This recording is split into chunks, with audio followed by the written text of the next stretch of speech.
కారా దాంట్లో పల్లి రావడం జరిగిందండి. దానికి నేను శానిటరీ ఇన్స్పెక్టర్ గారు విజిట్ చేశాము. ఏవైతే కంటైనర్స్ ఓపెన్గా ఉన్నాయో మిల్క్ ప్రోడక్ట్స్ అవన్నీ డిస్కార్డ్ చేశాము. వాళ్ళ మీద కేసు నమోదు చేయడం జరిగింది. మున్సిపల్ వాళ్ళు 1 లక్ష వరకు పెనాల్టీ చేశారు. అంతే. మేడం ఇప్పటివరకు ఎన్ని సీజ్ చేశారు? మీరు అపాయింట్మెంట్ అయినప్పటి నుండి ఎన్ని సీజ్ చేశారు? ఇప్పటివరకు ఎన్ని తిరిగారు? ఎన్ని నెలలు గడుస్తుంది? అదే మేడం ఇప్పటివరకు మీరు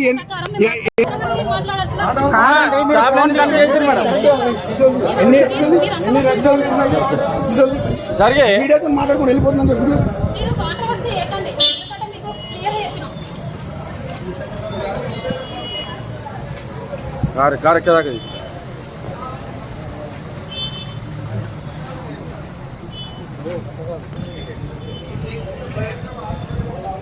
మేడం ఇప్పుడు మేడం మీరు ఇప్పుడు మేడం ఒకటి చిన్న విషయం అండి.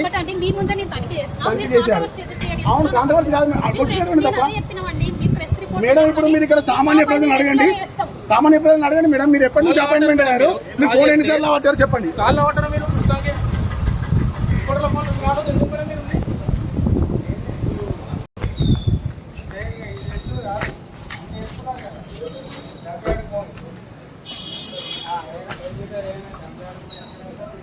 రైట్